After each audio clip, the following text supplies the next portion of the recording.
3, 2, 1. Olá, muito bom dia, quase boa tarde aqui em Fortaleza. Eu sou Jéssica Welma, editora de política da Verdinha FM 92.5, do Diário do Nordeste e da TV Diário. Eu estou agora, nesse momento, aqui em Fortaleza e vou conversar com o presidente da República, Luiz Inácio Lula da Silva, do PT, que cumpre a agenda hoje em Fortaleza. Presidente, seja muito bem-vindo ao Ceará. É um prazer recebê-lo para conversar com a nossa audiência. Bom dia, Jéssica. O prazer é meu de estar outra vez aqui no Ceará, um estado que eu tenho uma relação extraordinária, sempre fui muito bem tratado aqui. E é um estado que eu aprendi a conhecê-los, sobretudo depois que os partidos mais progressistas voltaram a governar o estado, depois da experiência do Camilo e agora com o Eumano. É um estado que nós estamos fazendo fortes investimentos, é um estado que nós queremos fazer fortes investimentos em educação, em hospitais universitários, e nós viemos hoje anunciar um pacote de coisas que vamos fazer aqui, tanto de hospitais universitários como novos campos universitários e novos institutos federais. Só para você ter ideia, Jéssica, quando eu cheguei na presidência em 2003, o estado do Ceará tinha 5 institutos técnicos. Quando eu deixar a presidência agora vai ter 40 institutos. Por quê? Porque nós queremos acreditar que somente a educação é que pode salvar esse país e fazer esse país se transformar num país altamente desenvolvido, altamente competitivo e um país capaz de disputar com qualquer outro país do mundo em se tratando de competência tecnológica. Presidente, e antes de a gente começar aqui com as perguntas, eu aproveito para convidar você que nos acompanha. Nós estamos ao vivo na Verdinha, 92.5, na FM. Você pode nos acompanhar pelo rádio e também pela TV Diário, pelo YouTube do Diário do Nordeste, pelos canais da Empresa Brasil de Comunicação. Temos aí som e imagem para quem quiser acompanhar esse nosso bate-papo. E, presidente, aproveitando que o senhor, inclusive, já antecipou que hoje tem esse lançamento aqui no Ceará de obras relacionadas ao ensino superior, tem também entrega de habitação. Eu gostaria de saber por que essas temáticas nessa visita, que é a terceira do senhor ao Ceará esse ano, por que essas áreas e por que aqui no Ceará? Eu vou lhe dizer por que esse tema, por que essa área e por que o Ceará. Primeiro porque nós assumimos o governo dia 1º de janeiro de 2023 com o Estado brasileiro totalmente destruído. Ou seja, quase todas as políticas de inclusão social que nós tínhamos começado a fazer no meu governo, depois da Dilma deu continuidade, foram paralisadas depois do impeachment da Dilma e durante o governo anterior. Nós percebemos de forma muito grande a quantidade imensa de escolas paralisadas, de creches paralisadas, de hospitais paralisados. Só para você ter ideia, eu vou inaugurar hoje um conjunto habitacional de quase 460 casas que poderia ter sido inaugurado em 2018. Faltava 2% para acabar aquele conjunto habitacional, simplesmente não foi feito nada. Então, nós estamos correndo atrás de duas coisas. Primeiro, tentar fazer com que todas as obras que estavam paralisadas sejam retomadas, e às vezes é difícil, porque algumas já tinham vencido o contrato, algumas estão deterioradas, e você precisa fazer um novo contrato, uma nova licitação. E por isso demorou um pouco mais, mas nós estamos fazendo isso agora. E nós anunciamos um PAC de 1 trilhão e 700 bilhões de reais para o Brasil inteiro, dentre os quais o Ceará terá mais de 45 bilhões de reais. E o que é mais importante é que nós estamos começando agora a colher aquilo que nós plantamos em 2003. A gente começou a recuperar, por isso que o nosso lema é, de reconstrução do Brasil. Por quê? União e reconstrução. Porque nós encontramos um país desmontado. Você não tinha mais Ministério da Cultura, você não tinha Ministério da Pesca, você não tinha Ministério da Mulher, você não tinha Ministério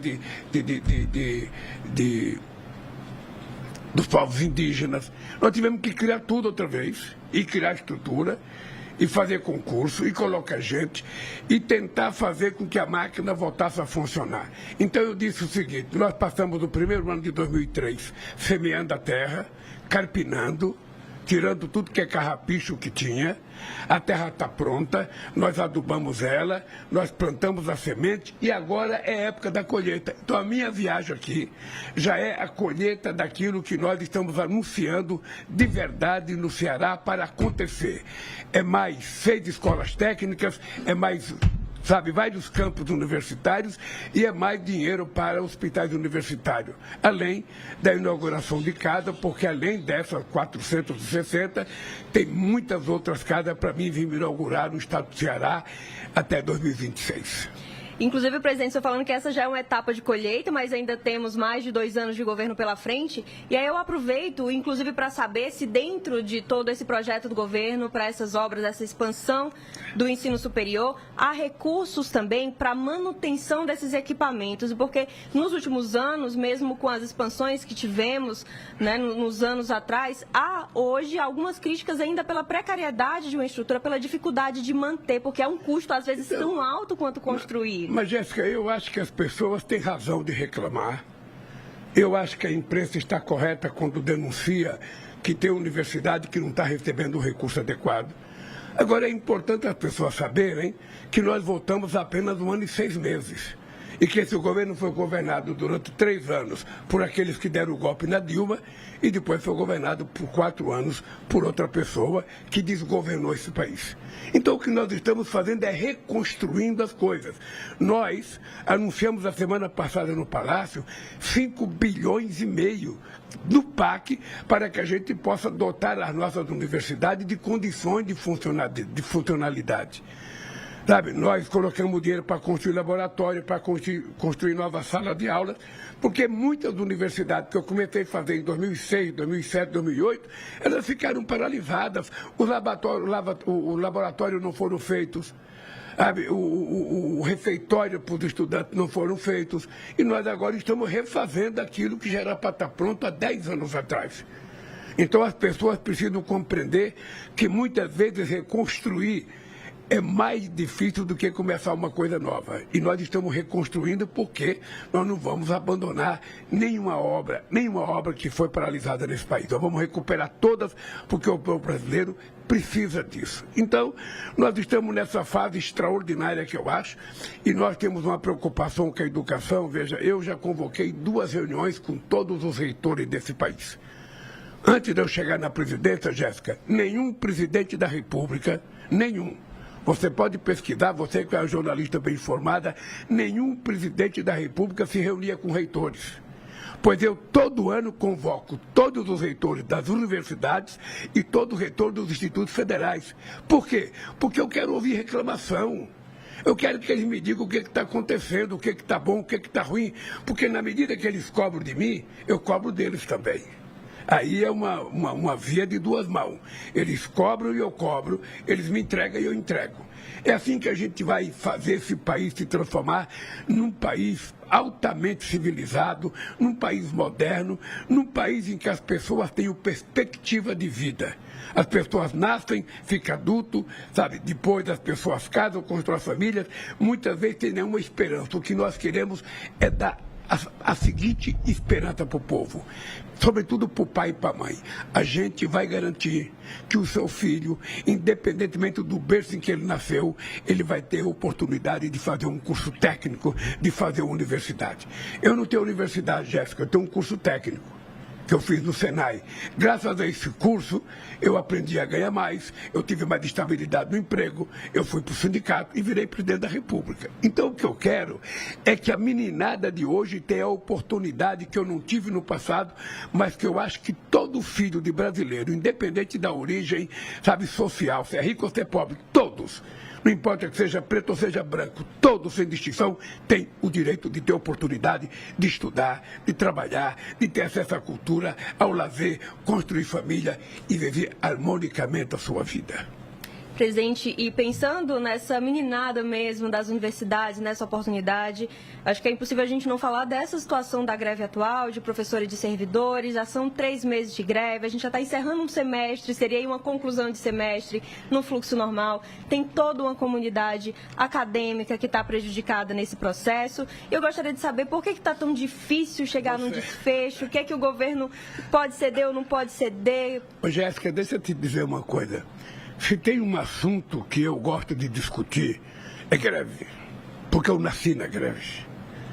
Veja, eu acho que todo e qualquer movimento de trabalhadores tem o direito de fazer greve, de reivindicar. O que as pessoas não podem esquecer é o que já foi feito, é o que já foi oferecido. Veja, nós oferecemos, em média, entre 28% e 43% de reposição das pessoas. As pessoas acham, nós fizemos muitos benefícios que muita gente sequer acreditava que a gente fosse fazer. Então nós apresentamos um pacote e nós demos 9% antecipado ano passado. Eu às vezes fico triste porque ninguém agradeceu os 9% e estão fazendo uma greve dizendo que é por 4,5% que nós não demos nada esse ano. Olha, mas se a gente não deu porque a gente não pode dar, isso não significa que a gente não possa nos anos seguintes, a gente, sabe, dar mais do que os 4,5%. Eles só têm que entender que nós estamos apenas 1 ano e 6 meses no governo. Que nós estamos fazendo em tão pouco tempo aquilo que os outros não fizeram aqui no Ceará e no Brasil, desde 2016, quando a Dilma sofreu impeachment. Então foram quase 8 anos de estagnação nesse país. E nós estamos retomando isso e vamos colocar as coisas no lugar. Portanto, eu disse na reunião com os reitores, Jéssica, na reunião com os reitores, não foram eles que falaram de greve, fui eu e o Camilo que falamos da greve. Estava falando da necessidade, era importante pensar o seguinte, é importante analisar o que vocês têm na mão. Eu até contei uma história. Eu, quando nasci no movimento sindical, eu era muito radical, então eu tinha o costume de fazer reivindicação. E eu dizia 80% ou nada, 100% ou nada. Aí chegou um momento que eu aprendi que muitas vezes entre 100 e 0 tem muita coisa. Tem 40, tem 50, tem 60. E muitas vezes que eu radicalizei, eu fiquei sem nada. Então eu disse para os reitores, é importante que lembrem que vocês não estão prejudicando o governo. Vocês não estão prejudicando o Lula. Vocês estão prejudicando, na verdade, são os alunos, que estão perdendo bons dias de aula, boas horas de aula. Eu espero que tenha compreensão e espero que eles saibam que no meu governo não falta oportunidade de conversar, de negociar. Ô, Jéssica, quando eu convidei o Camilo para ser ministro da Educação, não tinha outra razão a não ser a qualidade da educação que foi feita no Ceará, sobretudo no ensino fundamental. Não foi pelos belos olhos do Camilo, não foi pelos 80% de aprovação que ele tinha aqui, 85%. Ele teve mais votos aqui do que o Putin na Rússia. Ou seja, parece que era unanimidade no Estado. Mas eu chamei ele porque todos os indicadores, seja de iniciativa privada ou de IBGE, provava que o Ceará tinha conseguido fazer melhor educação no ensino fundamental. Então o Camilo foi para ser meu ministro por isso, porque aqui no Ceará a educação funcionou, ela deu resultado e é isso que nós queremos que tenha resultado no Brasil, Jéssica, que a educação do Brasil seja melhor do que aquela que vocês conseguiram implantar no estado do Ceará, que continua sendo o estado que tem os melhores indicadores educacionais do Brasil. É impressionante, Jéssica, eu vou lhe contar uma pequena história. Em 2005, eu recebi uma professora do INPA, do Instituto de Matemática Aplicada, que foi me levar 10 crianças que tinham ganho medalha de ouro na Olimpíada da Matemática. Naquela reunião que eu fiz com essa professora chamada Sueli Druck, essa professora me contou que os estados que tinha mais gente na Olimpíada eram o Ceará e o Piauí. 2 estados do Nordeste, 2 estados pobres. Não era São Paulo, Rio de Janeiro ou Minas Gerais. E é muito engraçado que eles são campeão de medalha de ouro. são campeões de medalha de ouro, ou seja, é impressionante, eu não esqueço nunca na minha cabeça que o primeiro menino que ganhou a medalha de ouro do Ceará era um menino tetraplégico que o pai levava ele para trabalhar num carrinho de pedreiro, ele deitado no carrinho, o pai levava ele para a escola. Esse menino ganhou 2 vezes medalha de ouro. Então eu só sou obrigado a acreditar que a educação aqui, ela funcionou mais do que em outros lugares. Então, é essa experiência de escola de tempo integral, essa experiência do ensino médio mais robusto para ensinar o menino a aprender uma profissão e ajudar a desenvolver a cidade que ele mora. Qual é a aptidão de desenvolvimento daquela cidade? O que pode ser produzido naquela cidade? Esse menino tem que ficar um especialista para ajudar a cidade dele a crescer, a gerar emprego, gerar oportunidade de trabalho e gerar renda. É esse país que o Camilo está me ajudando a construir, e é por isso que você, como jornalista, tem que ter orgulho. O Ceará está ensinando muita educação no Brasil. Temos muitas grandes histórias aqui na área da educação que nos orgulham. E olha, para você que nos acompanha na Verdinha FM 92.5, no Diário do Nordeste, na TV Diário, nós estamos ao vivo com o presidente Lula, que desembarcou há pouco aqui em Fortaleza. Presidente, infelizmente também essa viagem do senhor hoje coincide com uma tragédia, uma notícia muito triste na segurança pública, que é, claro, um problema que vem se avolumando ao longo dos anos. Hoje aqui no Ceará amanhecemos com a notícia de uma chacina que aconteceu em uma praça pública aqui no município de Viçosa. Eu gostaria de saber do senhor quais são as diretrizes do governo federal para auxiliar os estados, para tentar uma saída, uma novidade, uma inovação, algo que seja, porque precisamos de algo que faça a diferença nessa questão da segurança. Você sabe que a segurança pública está sendo, já foi e será sempre um grande problema desse país. Um grande problema. Mas vamos colocar as coisas no devido lugar. Primeiro, a segurança pública é uma coisa em que o Estado tem praticamente o controle, porque a polícia estadual, tanto a polícia civil quanto a polícia militar. Nós, no governo federal, temos a Polícia Federal, temos a Polícia Rodoviária Federal, e nós criamos a chamada Guarda Nacional. Quando eu propus, em 2006, criar a Guarda Nacional, eu estava querendo criar uma força auxiliar, que ela só pode entrar em ação se os estados reivindicarem, se os estados pedir, porque nós queríamos uma força com muita inteligência, uma força que tivesse um nível acima de formação da polícia tradicional que a gente conhece. Bem, depois, isso não foi aplicado, eu saí da presidência, votei com a ideia de criar o Ministério da Segurança Pública. Mas aí nós fizemos uma discussão muito séria, sabe, que tipo de segurança pública a gente vai propor, que grau que a gente vai envolver os governadores, porque não adianta fazer uma discussão sem a participação dos governadores. E eu disse ao ministro Lewandowski, que está com uma proposta para apresentar para mim já faz 15 dias, de que eu vou ouvir a proposta dele, com a mesa, com a participação dos meus senadores, dos meus ministros que são governadores. Eu tenho o Camilo, eu tenho o Rui Costa, eu tenho o Renan, eu tenho o Valdez, eu tenho o Hélito. O que mais que eu tenho aí, companheiros?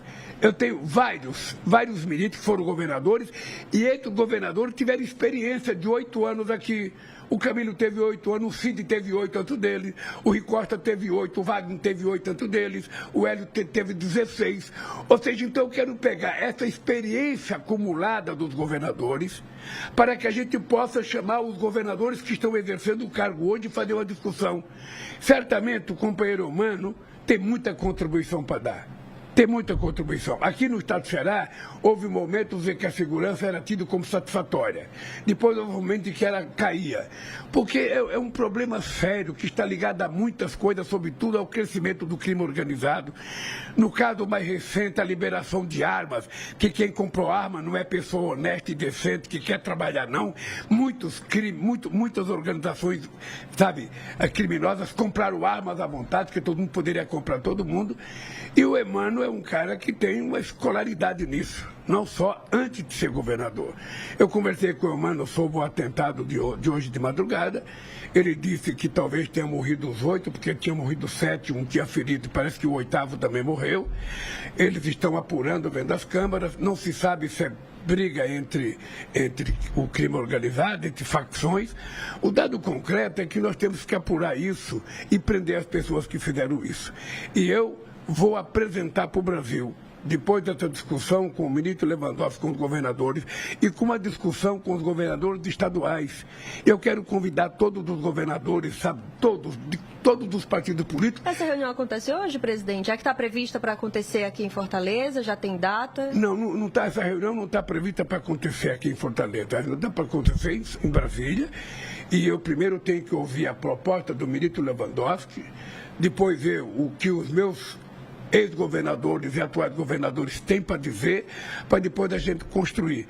Porque a gente não pode construir algo que seja ineficaz, anunciar algo que depois não funcione. Ou seja, nós só temos que anunciar uma coisa se for melhor do que o que tem, para fazer mais do que o que tem e para evitar mais violência do que a que tem hoje. Então é preciso a gente pensar muito para a gente não fazer pirotecnia, anunciar uma coisa e depois não acontece nada. O Brasil está cansado de gente anunciar coisa que não acontece. Então eu quero ser muito precavido para anunciar as coisas que vão acontecer.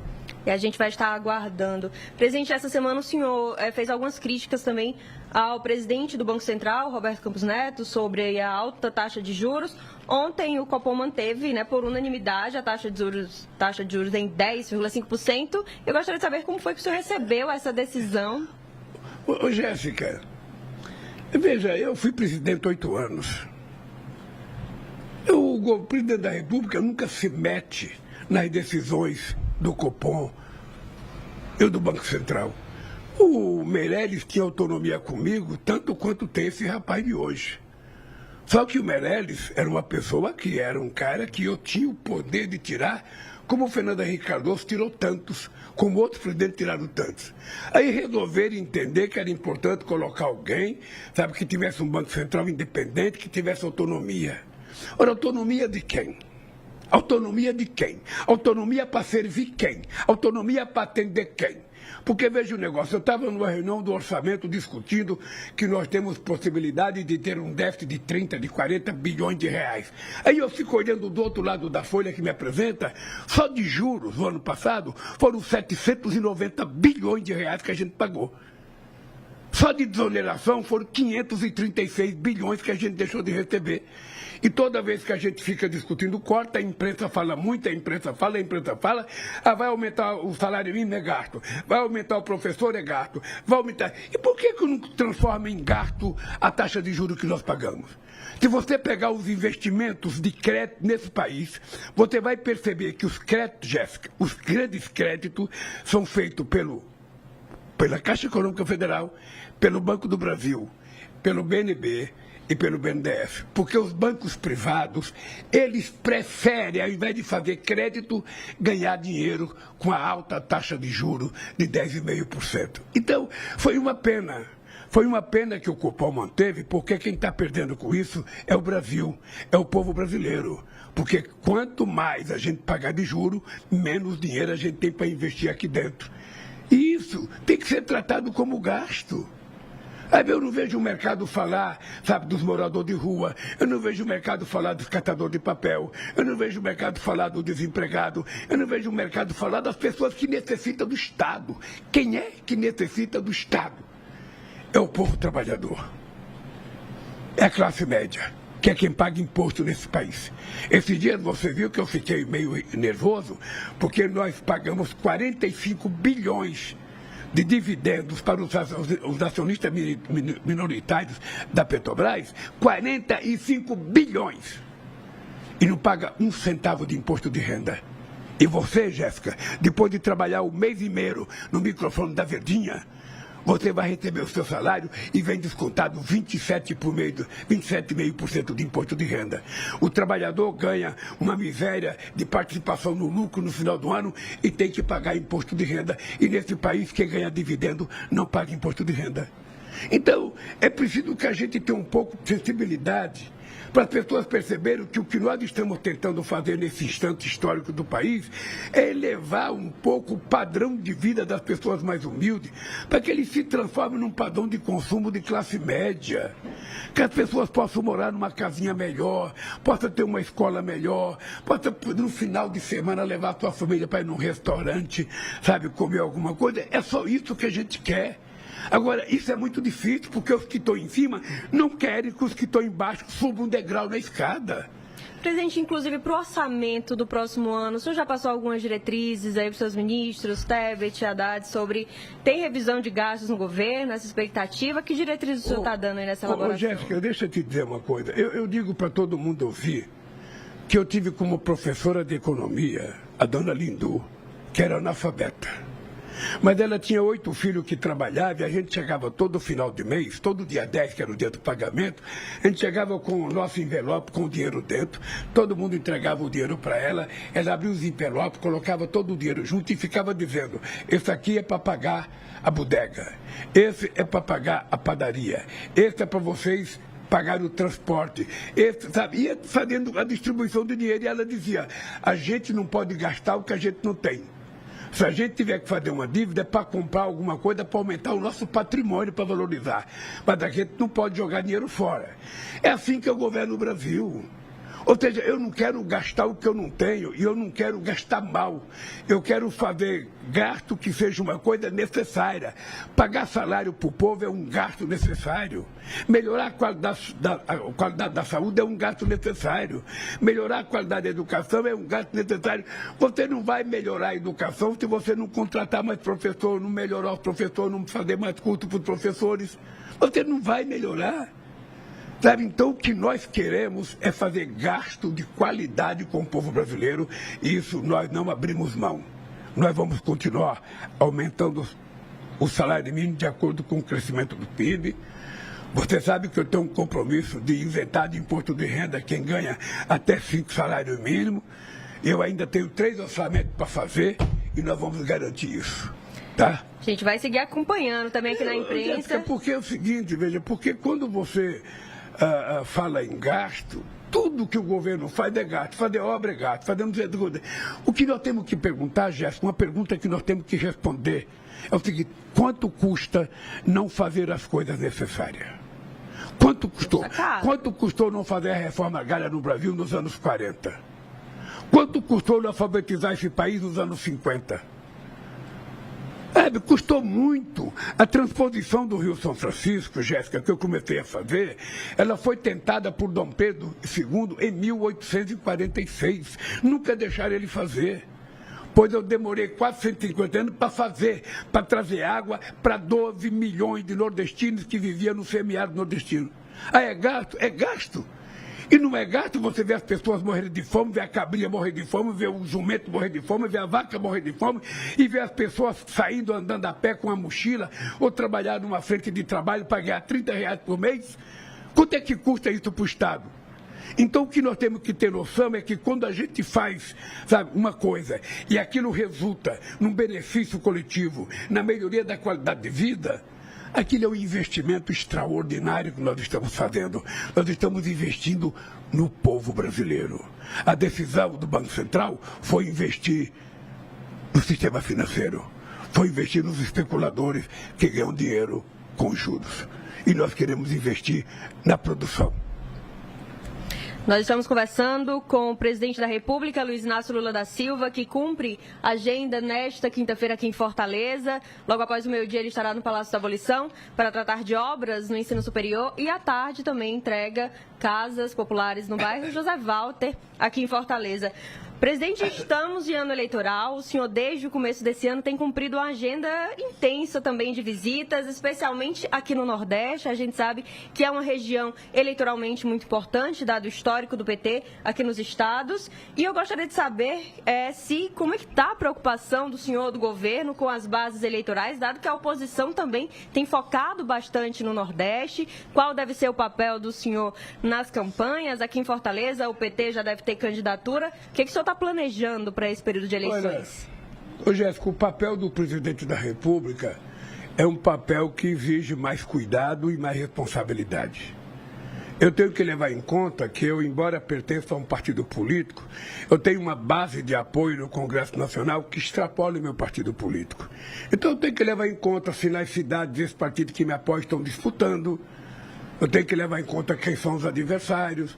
E aí, naquele que o adversário for adversário ideológico, o adversário dos negacionistas, você pode ter certeza que eu vou fazer campanha. Pode ter certeza que eu vou fazer campanha. Vou cumprir meu horário de trabalho em Brasília, vou ficar trabalhando até às 6 horas, mas quando der às 6 horas, que todo mundo tem o direito de ir para casa, eu vou fazer campanha para os candidatos que eu acho que vão melhorar a vida do povo. Mas com muito cuidado, porque eu também não posso ser pego de surpresa e depois ter um revés no Congresso Nacional de descontentamento. Pois é, e temos daqui a pouco também 2026, sei que está longe, o senhor já falou essa semana também que não descarta ser candidato à reeleição, mas que também tem nomes no partido que poderiam encabeçar essa estratégia para 2026. E a minha pergunta vai ser, quem são esses nomes? Jéssica, o problema é que eu não posso dizer, porque se eu insinuar dizer um nome ou dois nomes, ou seja, eu vou começar a ter uma briga interna dentro do governo. Então, deixa eu lhe falar uma coisa, Jéssica. Primeiro, eu sou um cidadão que me considero jovem, aos 78 anos de idade. Tenho conversado com Deus e pedido para Ele que eu quero viver até 120 anos. Eu não quero sair, sabe, do planeta Terra agora. Eu quero ajudar a construir esse país. Eu tenho uma causa que move a minha mente, a minha alma e o meu coração, que é melhorar a vida do povo brasileiro. Ora, o partido tem muitos candidatos. Se você pegar a qualidade dos ministros que eu tenho, nós temos ministros extraordinários, quase todos eles com muita experiência em prefeitura, experiência em secretariado, experiência em ministério, experiência em governo. Qualquer um deles está preparado. Agora, quando você vai definir a escolha de uma candidatura, você vai também medir o potencial dos adversários. E você vai ver dentro dos candidatos quem tem mais chance ou não. O que eu disse na entrevista que eu não me lancei candidato? O que eu disse é o seguinte: eu, sinceramente, não posso discutir a minha candidatura agora. Eu já fui abençoado por Deus de ter 3 mandatos. O único presidente com 3 mandatos sou eu na todo esse país. Mais do que eu, só Dom Pedro, que ficou 69, porque era imperador, e Getúlio Vargas, que ficou, sabe, de 30 a 45 como um governo autoritário e depois de 50 a 54, tá? Então eu sou o que tem maior longevidade da presidência da República. O povo já me deu demais. O que eu disse textualmente, Jéssica? Se chegar na hora de decidir, eu perceber que os negacionistas que destruíram esse país, que passaram a ideia para a sociedade de que o que vai melhorar esse país é vender arma para o povo, que o que vai melhorar esse país é fazer escola cívico-militar, que o que vai melhorar esse país é mentira na internet, que o que vai melhorar nesse país é mentir sobre religião, eu, sinceramente, vou fazer um esforço incomensurável para não deixar um negacionista voltar a presidir esse país, porque esse país precisa de gente que tenha o coração, que tenha o compromisso, que tenha a história e que queira o bem do nosso povo. É isso, Jéssica. Presidente, nossa entrevista vai ficando por aqui. Tenho que liberar o presidente para cumprir as agendas aqui em Fortaleza. Em nome da Verdinha FM 92.5, Diário do Nordeste, TV Diário, nós agradecemos a disponibilidade, a participação do senhor nesse diálogo. Ô, Jéssica, eu quero dizer só mais uma coisa aqui, porque eu pensei que ia perguntar algumas coisas sobre o Mano, você não perguntou, então também não falei muito sobre o Mano. Deixa eu dizer uma coisa. Mas o microfone está aberto. Deixa eu dizer uma coisa de coração, Jéssica. Veja, eu tenho o orgulho de dizer em qualquer reunião de prefeitos, em qualquer reunião de governadores, pode estar o Tarcísio, pode estar o do Paraná, pode estar todos. Eu tenho orgulho de dizer, nunca na história do Brasil um presidente da República cuidou dos estados como eu cuido e cuidou das prefeituras como eu cuido. Pode quem quiser, meu adversário, fazer um levantamento se em algum momento da história desse país algum estado recebeu a quantidade de recursos que recebeu no meu governo. Por uma razão muito simples, eu não governo olhando quem é o meu adversário, eu governo olhando quem é o povo brasileiro. E se o povo tiver necessidade e o governador for contra mim, o povo vai receber o benefício, porque eu não vou prejudicar o povo por conta de um governador. E aqui no Ceará eu tenho noção. Até falei para o Camilo, foi uma pena que o Camilo governou num período que eu não estava mais na presidência, porque se ele governasse, ele ia saber quantos recursos teria vindo aqui para o estado do Ceará. Não só porque eu também, Jéssica, eu tenho na cabeça, eu fui para São Paulo muito pequeno, eu saí de Garanhuns para não morrer de fome em 1952, com a mãe analfabeta, com 8 filhos. Então eu sei porque que eu saí do Nordeste. E eu não me conformo de ver no noticiário, porque tem mais mortalidade infantil no Nordeste, tem mais desistência da escola no Nordeste, tem mais analfabetismo no Nordeste, tem menos universidade no Nordeste, tem menos mestre no Nordeste, tem menos doutor no Nordeste. Oh, será que o Nordeste nasceu para ser castigado? Será que nós não somos filhos de Deus? Então, eu, quando fui eleito presidente da República, assumi o compromisso. Eu quero colocar o Nordeste em igualdade de condições com qualquer outro estado da federação. Eu não quero tirar nada de São Paulo, não quero tirar nada do Rio e de Minas Gerais, mas eu quero que o Nordeste cresça, se desenvolva, gere emprego e qualidade de vida para o nosso povo. Essa é a minha obsessão, Jéssica, e eu tenho fé em Deus que eu vou concretizá-la. Muito obrigada, presidente. Muito obrigada a você que nos acompanhou pela Verdinha FM 92.5, pelo Diário do Nordeste, pela TV Diário. Nós seguimos com a programação. Tá aí, você acompanhou conosco ao vivo a entrevista do presidente Lula à Rádio Verdinha de Fortaleza, no Ceará. Durante a entrevista, o presidente comentou a greve das universidades e institutos federais, que já dura cerca de 3 meses. O presidente lembrou que no seu primeiro ano de governo, antecipou 9% de aumento à categoria, que cobra mais 4,5% para este ano. Mas Lula disse que em 2024 será difícil chegar ao valor pedido, mas lembrou que ainda tem 2 anos e meio de governo pela frente. O presidente também destacou que a ida ao estado do Ceará foi motivada pelos bons resultados que os cearenses têm na educação, modelo que deve servir de inspiração para todo o país. Outro assunto abordado pelo presidente foi segurança pública. Na madrugada de hoje, 7 pessoas foram mortas a tiros em Viçosa, no interior do Ceará. A chacina está sendo investigada pela polícia. O presidente disse que o ministro da Justiça e Segurança Pública, Ricardo Lewandowski, vai se reunir com o governador Eumano de Freitas e com outros governadores do Nordeste para traçar uma estratégia de combate ao crime organizado na região. E agora, o presidente Lula segue para